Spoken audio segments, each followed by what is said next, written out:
এখন বলে কি সীমান্তের ওপারেই আছি, চট করে নাকি ঢুকে যাবে। আরে আসেন না।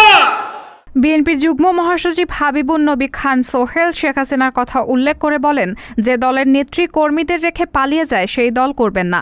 লজ্জা লজ্জা, আপনি লুকিয়ে থেকে বলছেন সীমান্তের ওপারে আছি, চট করে ঢুকে পড়ব।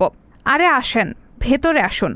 গত 15 বছর আমরা বিএনপির নেতাকর্মীরা পুরনো জুতা স্যান্ডেল একটাও আমরা ফেলে দেইনি। এই সব কিছুই জমা রেখেছি শেখ হাসিনাকে উপহার দেওয়ার জন্য। আজকে কাকু কোথায়? তিনি নাকি পালাবেন না, কিন্তু তাকে তো টোকাইয়া পাই না। মঙ্গলবার আন্তর্জাতিক গণতন্ত্র দিবস উপলক্ষে নয়াপল্টনে বিএনপির কেন্দ্রীয় কার্যালয়ের সমাবেশে বিএনপির যুগ্ম মহাসচিব এসব কথা বলেন। হাবিবুন নবী খান সোহেল বলেন, ভারতের এক মন্ত্রী বলেছেন তাদের সেনাবাহিনীকে প্রস্তুত থাকার জন্য। আমরা বলতে চাই, বাংলাদেশের 17 কোটি সৈন্য রয়েছে। এ দেশের শিশু হতে সবাই সৈন্য। বিএনপির এই যুগ্ম মহাসচিব বলেন, আমরা শেখ হাসিনাকে বহুবার বলেছি কেয়ারটেকার সরকার দেন।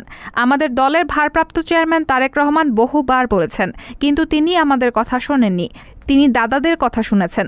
আমাদের কথা শুনলে এভাবে পালিয়ে যেতে হতো না।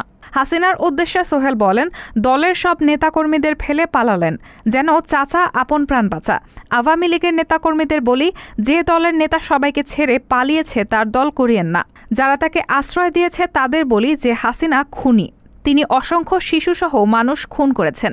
শাপলা চত্বরে গণহত্যা চালিয়েছে। পিলখানায় 57 জন চৌকস সামরিক বাহিনীর অফিসারকে হত্যা করা হয়েছে। এই সিরিয়াল কিলার শেখ হাসিনাকে যারা আশ্রয় দিয়েছেন, বিভিন্ন ঘটনা ঘটাচ্ছেন, কান পেতে শোনেন। ঢাকা শান্তিতে না থাকলে দিল্লি শান্তিতে থাকতে পারবে না। বাংলাদেশের 17 কোটি মানুষ এক একজন সৈনিক, অতএব হুমকি দিয়ে কাজ হবে না। রেহানা মুন, সবার কথা।